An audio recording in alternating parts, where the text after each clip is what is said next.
नमस्कार मित्रों।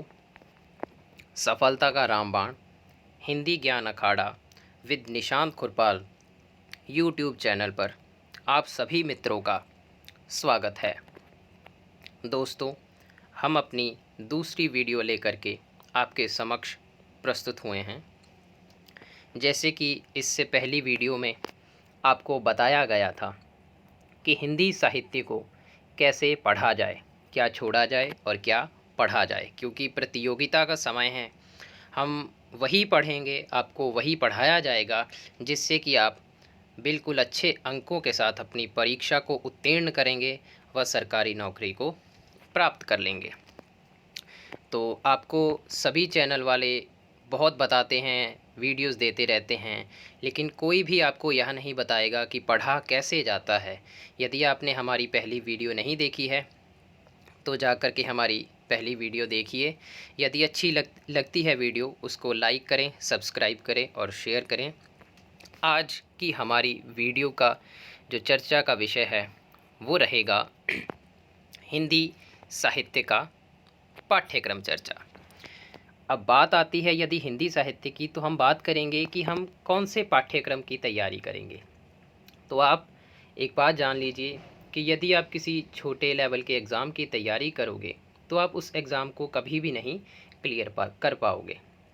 अपना लक्ष्य सदैव ऊंचा रखें। एनटीए नेट जेआरएफ की तैयारी कीजिए।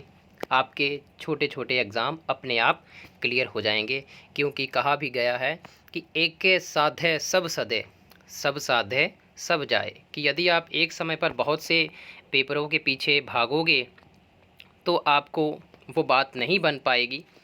तो हम ये इस वीडियो में आपको कम से कम यह वीडियो 6-7 भागों में मिलेगी, जिसमें हम पूरे हिंदी साहित्य पर चर्चा करेंगे।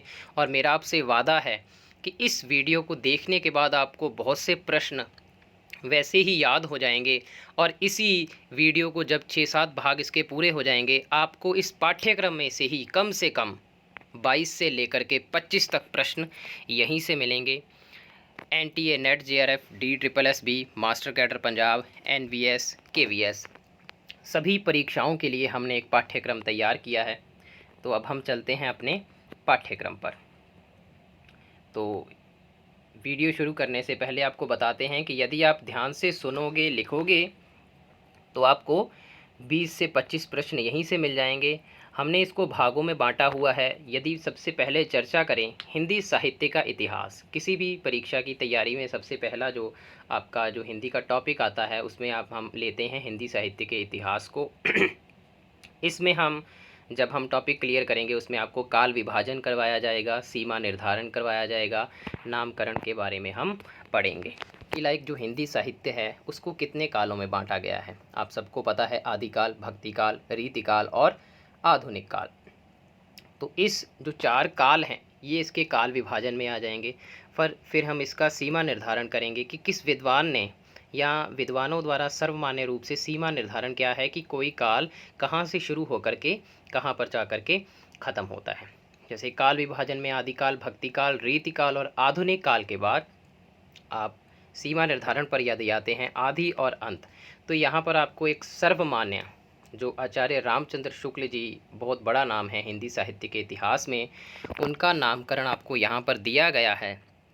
कि जैसे उन्होंने जो आदिकाल का जो सीमा निर्धारण है कि शुक्ल जी ने आदिकाल को वीर गाथा काल कहा है और इसका समय उन्होंने माना है 1050 से 1375 संवत, विक्रमी संवत। और भक्तिकाल की जो शुक्ल जी ने सीमा मानी है वो उन्होंने 1375 से लेकर के 1700 संवत तक मानी है। फिर आ जाता है रीतिकाल। रीतिकाल की शुक्ल जी ने सीमा 1700 से 1900 संवत तक मानी है। फिर उसके बाद आधुनिक काल, जिसको शुक्ल जी ने गद्य काल नाम भी दिया है, उसकी सीमा उन्होंने 1900 ईस्वी से आगे अर्थात अब तक मानी है। अब एक जो फैक्ट है जो हिंदी साहित्य के विद्यार्थियों को पता होना चाहिए कि सन और संवत में 57 साल का अंतर होता है। यह आपके लिए बहुत कारगर सिद्ध होगा, रामबाण सिद्ध होगा। इस चैनल पर आपको ऐसे ऐसे रामबाण दिए जाएंगे, आपको ट्रिक्स दिए जाएंगी, जिससे आप कभी भी हिंदी साहित्य को भूलोगे नहीं कि सन और संवत में 57 साल का अंतर होता है। संवत में से 57 घटा दीजिए तो सन आ जाएगा। अब हम चलते हैं आगे पृष्ठ पर कि इसके बाद क्या होगा कि कालों की समय सीमा अलग अलग विद्वानों ने अलग अलग मानी है। अब विद्वानों में इसको लेकर के बहुत मतभेद है, लेकिन इसको भी आपको बड़े अच्छे तरीके से टॉपिक टाइम बताया जाएगा। इस पर प्रश्न भी आता है, ठीक है जी। फिर आ जाता है नामकरण। सभी कालों के नामकरण में भी विवाद है। इस पर प्रश्न आता है कि किसने क्या नाम दिया। अब सर्वमान्य नामकरण है आदिकाल, भक्तिकाल, रीतिकाल और आधुनिक काल। जैसे कि आदिकाल को प्रश्न आ जाए, आदिकाल किसने कहा, तो हजारी प्रसाद द्विवेदी जी ने कहा। आदिकाल को वीरगाथा काल किसने कहा, आदिकाल को वीरगाथा काल आचार्य रामचंद्र शुक्ल जी ने कहा है। और यदि प्रश्न आ जाए कि आदिकाल को वीरकाल, ध्यान रखना है वीरगाथा नहीं वीरकाल, तो वो विश्वनाथ प्रसाद जी ने कहा है। ऐसे प्रश्न परीक्षा में कंफ्यूज करने के लिए पूछे जाते हैं। फिर ये जो चारों नाम हैं सर्वमान्य माने गए हैं। इसके बाद आ जाता है कि इनको अलग अलग विद्वानों ने अलग अलग नाम दिया है।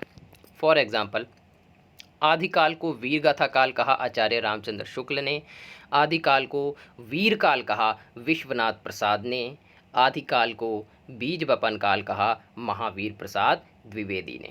आपका टॉपिक टाइम बर्डन कम करने के लिए हमने यहीं पर आपको ऐसे ऐसे फैक्ट्स दे दिए हैं जहाँ पर प्रश्न बनते हैं। इसीलिए कहा गया है कि यदि आप इसको ध्यान से सुनोगे तो आप 20 से 25 प्रश्न अपने यहीं पर पक्के कर लोगे।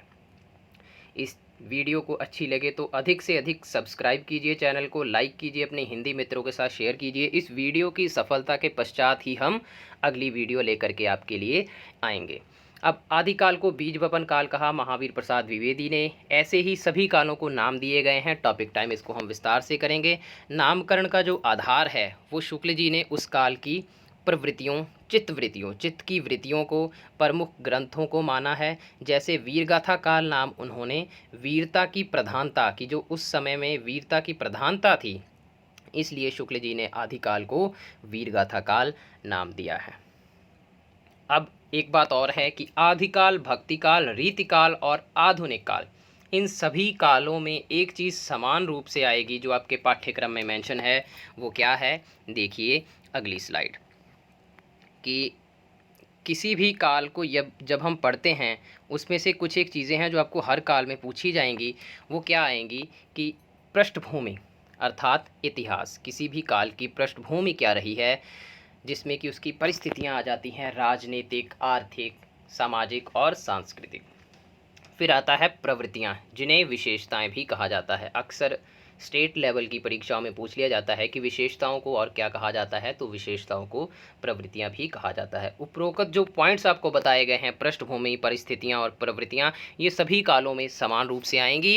अर्थात सभी कालों में ये हमने टॉपिक टाइम पढ़ना है कि आदिकाल की क्या परिस्थितियाँ रही उसके उदय की, उसके पश्चात रीतिकाल या भक्ति काल के उदय की क्या परिस्थितियाँ रही, और आधुनिक काल के उदय की क्या परिस्थितियाँ रही, या क्या इस काल की विशेषताएँ हैं। किसी भी काल की विशेषताएं उसे किसी अन्य काल खंड से अलग करती हैं। इसके पश्चात हमारा आ जाता है टॉपिक आदिकाल का। आदिकाल की हम पृष्ठभूमि करेंगे, परिस्थितियां और प्रवृत्तियां करेंगे। आदिकाल में निम्न प्रकार का साहित्य मिलता है। इसको हमने दो तरह से बांटा हुआ है। एक तरह से आप रासो ग्रंथ, जैन साहित्य, सिद्ध साहित्य और नाथ साहित्य, या फिर इसको इस तरह से कहा जा सकता है कि आदिकाल में 3 तरह का साहित्य मिलता है: धार्मिक साहित्य, रासो साहित्य और लौकिक साहित्य। धार्मिक साहित्य में हमारे पास आता है सिद्ध साहित्य, नाथ साहित्य और जैन साहित्य। तो यहाँ पर जो जैन साहित्य है, जैन साहित्य को रास साहित्य भी कहा जाता है। रास और रासों में अंतर है। जैन साहित्य में एक शैली है रास शैली, जिसके अंतर्गत रचनाएं की गई हैं, इसलिए उसे रास साहित्य भी कह दिया जाता है। रासो अर्थात चारणों द्वारा, चारण कवियों द्वारा लिखा गया साहित्य, जिसमें कि पृथ्वीराज रासो आ जाएगी, जिसको चंद्रवरदाई ने लिखा था और उसको पूरा किया था उनके पुत्र जल्लण ने। उसमें पंक्ति है एक कि पुस्तक जल्लण हथ दे, चली गजन नृप काज, कि गजनी गए थे वो राजा के काज, नृप अर्थात राजा के काज हेतु। अब सिद्ध साहित्य, नाथ साहित्य और जैन साहित्य ये धार्मिक साहित्य के अंतर्गत आता है। सिद्धों की संख्या 84 है। इस पर प्रश्न बनता है कि सिद्धों की संख्या कितनी है, तो सिद्धों की संख्या आपको बता दी जाए 84 की है, 84 है। जो सिद्ध थे वो मंत्रोच्चारण आपको सिद्धि का मार्ग बताते थे या फिर मंत्रों से सिद्धि प्राप्त करने की बात करते थे। मुख्य रूप से इन्होंने अर्थात सिद्धों ने जनता को उपदेश देने हेतु साहित्य की रचना की थी। तो जो सिद्धों ने साहित्य रचना की वो मुख्य रूप से जनता को उपदेश देने हेतु की थी। हम इनकी रचना शैली और भाषा पर विचार और विस्तार से बात करेंगे। जो इनकी भाषा पर विचार करेंगे और विस्तार से बात करेंगे। सिद्धों की भाषा को कुछ विद्वान संधा या संध्या भाषा भी कहते हैं। इसका कारण क्या है कि जैसे आप देखते हो कि शाम के समय में आकाश में या वातावरण में धूल सी उड़ने लग जाती है, उस समय हमें दूर की चीज़ें या पास की भी कह सकते हैं वो स्पष्ट रूप से दिखाई नहीं देती, कुछ स्पष्ट दिखता है कुछ अस्पष्ट दिखता है। तो इसी स्पष्ट और अस्पष्ट को लेकर के संध्या या संध्या भाषा नामकरण किया गया है या कहा जाता है सिद्धों की भाषा को।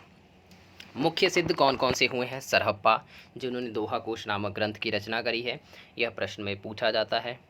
शुभ्रप्पा ने चर्यापद की, डोंबीपा ने डोंबी गीतिका की, कणहप्पा और विरूपादि। इस तरह से आपको पाठ्यक्रम पर चर्चा और कहीं नहीं मिलेगी। हमारा आपसे वादा भी है कि आपको यहीं से 20 से 25 प्रश्न आराम से, बहुत कम बताए हैं मैंने, जबकि इस पाठ्यक्रम को कम से कम 7 भागों में बांट करके लेकर के आया जाएगा और आप स्वयं जान जाएंगे कि आपको यहाँ पर कितने प्रश्न मिलेंगे। तो आपने बने रहना है हिंदी ज्ञान अखाड़ा विद निशांत खुरपाल।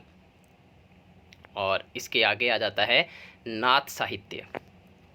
नाथों को कनफटे योगी भी कहा जाता है। आपको परीक्षा में प्रश्न पूछा जाएगा कि कनफटे योगी क्यों किन्हें कहा जाता है, तो आपका उत्तर होगा नाथों को। अब इन्हें कनफटे क्यों कहा जाता था?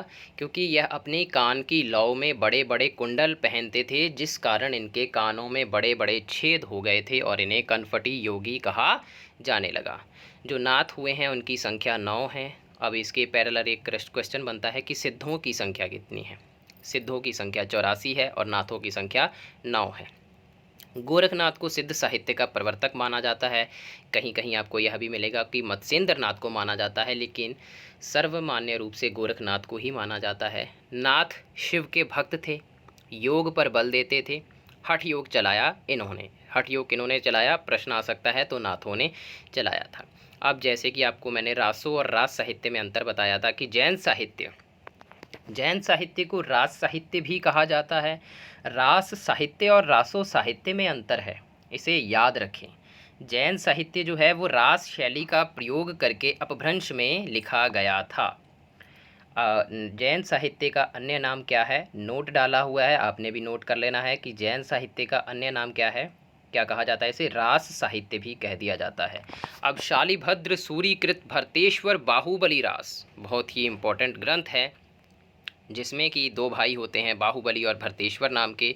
इनमें युद्ध होता है, युद्ध के पश्चात इनमें विरक्ति का भाव आता है और उसी की कथा है। जब हम टॉपिक पर पहुंचेंगे आपको बताया जाएगा। इम्पॉर्टेंट है शालिभद्र सूरीकृत भरतेश्वर बाहुबली रास। इसी में आते हैं स्वयंभू, जिन्होंने पौमचर्यु, रिठणेमीचर्यु और स्वयंभू छंद की रचना की। यहाँ पर आपको बता दिया जाए कि पौमचर्यु की रचना स्वयंभू ने करी है और पौमचर्यम की रचना विमल सूरी ने करी है। जो कन्फ्यूजिंग क्वेश्चन है यहाँ पर आपको बता दिया जाता है। पुष्पदंत ने महापुराण नामक की ग्रंथ की रचना की है। बहुत ही इंपॉर्टेंट ग्रंथ है पुष्पदंत का भी। फिर आगे हमारे पास आ जाता है रासो काव्य या फिर रासो साहित्य। रासो काव्य के नामकरण में विद्वानों में मतभेद है, यहाँ से प्रश्न ज़रूर बनता है। अलग अलग विद्वानों ने रासो शब्द की उत्पत्ति अलग अलग ढंग या अलग अलग तरीके से मानी है। जैसे गार्था दत्तासी ने रासो शब्द की उत्पत्ति या इसका संबंध राजसूय शब्द से माना है। अब राजसूय क्या है? पहले समय में यज्ञ होता था, उनका कहना है राजसूय यज्ञ, जो कि श्री राम ने करा था जब उन्होंने एक अश्व अर्थात घोड़े को छोड़ा था। ये पर्यायवाची शब्द अश्व और घोड़ा घोटक आ जाएगा। इस चैनल पर आपको व्याकरण की तैयारी भी करवाई जाएगी ट्रिक्स के ज़रिए और बड़े ही आसान तरीके से। तो राजसूय यज्ञ, जबकि श्री राम ने राजसूय यज्ञ के लिए अपना अश्व छोड़ा था, उसको लव कुश ने पकड़ लिया था। तो इनका कहना है कि इन ग्रंथों में राजसूय यज्ञ का वर्णन है, तो इन्होंने रासो शब्द की उत्पत्ति राजसूय से मानी हुई है।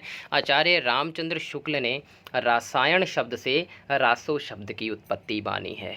शुक्ल जी ने रसायन शब्द से रासो शब्द की उत्पत्ति मानी है। मोतीलाल मनेरिया ने रहस्य शब्द से रासो की उत्पत्ति मानी है। इसकी लिस्ट लंबी है, बाकी हम टॉपिक टाइम विस्तार से चर्चा करेंगे। आपको इसकी ट्रिक्स भी बताई जाएगी, जैसे कि पहली वीडियो में आपको बताया गया है कि हमारे द्वारा कैसे ट्रिक्स तैयार की गई है। जैसे बाकसलू वो रामचरितमानस से संबंधित है, KSP के GCCN अष्टशाप के कवियों से संबंधित है, जो आपको कभी भी नहीं भूलेंगी। यदि आपने पहली वीडियो नहीं देखी है तो उसे देख लीजिए, आपको उसमें से बहुत कुछ सीखने को मिलेगा।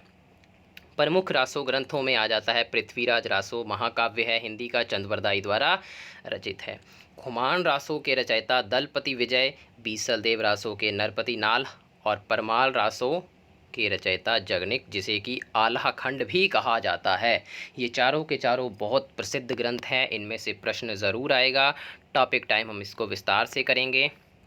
आपके विशेष रूप से पाठ्यक्रम में चंद्रवरदाई प्रमुख कवि के रूप में मेंशन रहते हैं, इन पर प्रश्न ज़रूर आएगा। इसको हम टॉपिक टाइम विशेष रूप से करेंगे। अब आ जाता है आदिकाल का लौकिक साहित्य, जिसे कि दो भागों में बांटा गया है, पद्य और गद्य। अब यहाँ पर प्रश्न उठता है कि पद्य और गद्य में क्या अंतर होता है, तो इंटरव्यू में आपसे पूछ लिया जाता है और बच्चों फिर इधर उधर देखने लग जाते हैं, उनकी सिट्टी बिट्टी गुल हो जाती है। तो उसके लिए है कि पद्य अर्थात छंदोबद्ध रचना को पद्य कहा जाता है और छंदो मुक्त रचना को गद्य कहा जाता है, यह आपने याद रखना है। लौकिक साहित्य का अर्थ है लोगों का साहित्य या लोगों के लिए लिखा साहित्य। इसके आगे चलते हैं। छंदोबद्ध रचना को यहाँ पर आपको लिखा मिल जाएगा, जो हमने अभी आपको परिभाषा बताई है। इंटरव्यू टाइम ऐसे प्रश्न बड़े पूछे जाते हैं कि छंदोबद्ध रचना को पद्य कहा जाता है। इसे कंठस्थ करना अर्थात याद करना आसान होता है, इसीलिए आदिकाल में पद्य रचना अधिक हुई। आपको हम जो ट्रिक्स बताएंगे वो गानों की तरह बताई जाएंगी, ताकि आप उसको अच्छे से याद कर लें। अब आपको गाने क्यों याद हो जाते हैं, क्योंकि उनमें एक लय होती है। जैसे हमने आपको जायसी के पद्मावत की ट्रिक बताई थी कि जो उसके प्रतीक है, जिसको आपने किस तरह से याद करना है कि तन चित उर मन राजा कीना, हिय सिंगल बुद्धि पदमनि चीना, गुरु सुआ जेहि पंथ दिखावा, बिन गुरु जगत को निर्गुण पावा, नागमती यह दुनिया धंधा, बाँचा सोई ना एहि चित बंदा, राघव दूत सोई शैतानु, माया अलाऊ दीन सुल्तानु। इस तरह से आपको गानों के रूप में याद करवाई जाएगी। कोई भी ट्रिक्स है जो हमने इस तरह से बनाई है, इसीलिए आदिकाल में पद्य रचना, क्योंकि इसे कंठस्थ करना आसान होता था। लौकिक साहित्य वह साहित्य जो लोक संवेदना से उपजकर या लोक संवेदना से जिसका जन्म होता है और उसका संवर्धन किया जाता है। धार्मिक काव्य से यह भिन्न और अलग अपभ्रंश साहित्य में एक धारा लौकिक साहित्य की है।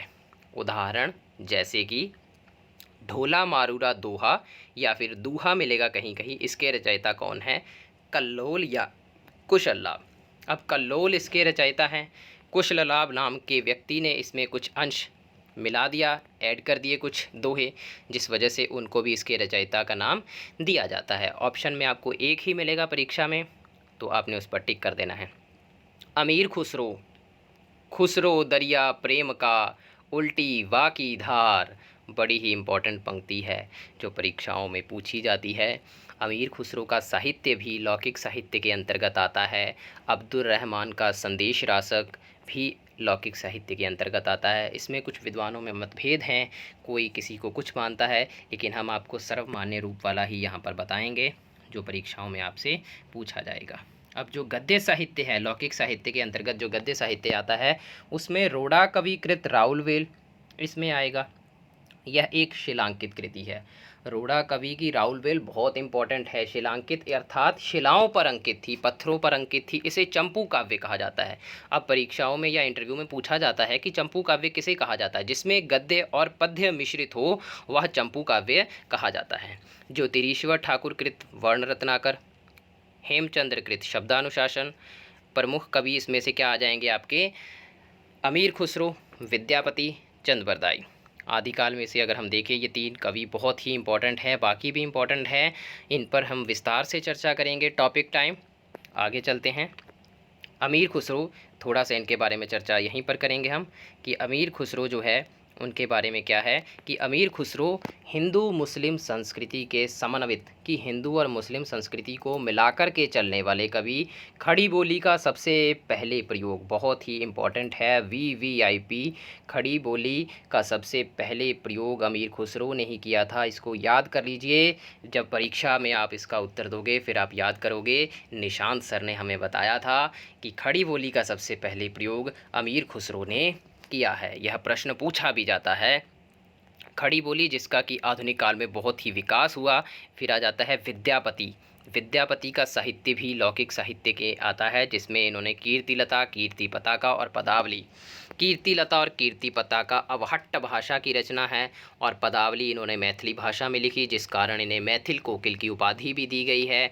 इनकी भाषा काव्य रचना पंक्तियों पर प्रश्न जरूर आएगा। फिर आता है चंद्रबरदाई, पृथ्वीराज रासो के रचयिता, महाकाव्य। चंद्रबरदाई पृथ्वीराज रासो महाकाव्य के रचयिता हैं। इन तीनों को हम टॉपिक टाइम विस्तार से करेंगे। अब आगे आता है भक्ति काल, जिसमें हम अगली वीडियो में आपके साथ भक्ति काल पर चर्चा करेंगे। इस वीडियो को यदि आपको अच्छी लगी है लाइक कीजिए, सब्सक्राइब कीजिए हमारे चैनल को और अपने अन्य मित्रों तक इस चैनल को शेयर कीजिए। डिस्क्रिप्शन में आपको पहली वीडियो का लिंक भी मिल जाएगा। जितनी जल्दी आप इस वीडियो को सफल बनाएंगे, हम उतनी जल्दी अगली वीडियो आपके लिए लेकर के आएंगे। बने रहिए हिंदी ज्ञान अखाड़ा विद निशांत खुरपाल के साथ। आपको ऑनलाइन कोचिंग भी उपलब्ध करवाई जाती है। यदि आप लेना चाहते हैं तो हमारे व्यक्तिगत नंबर पर संपर्क कर सकते हैं। आज की वीडियो में इतना ही। जय हिंद, जय भारत।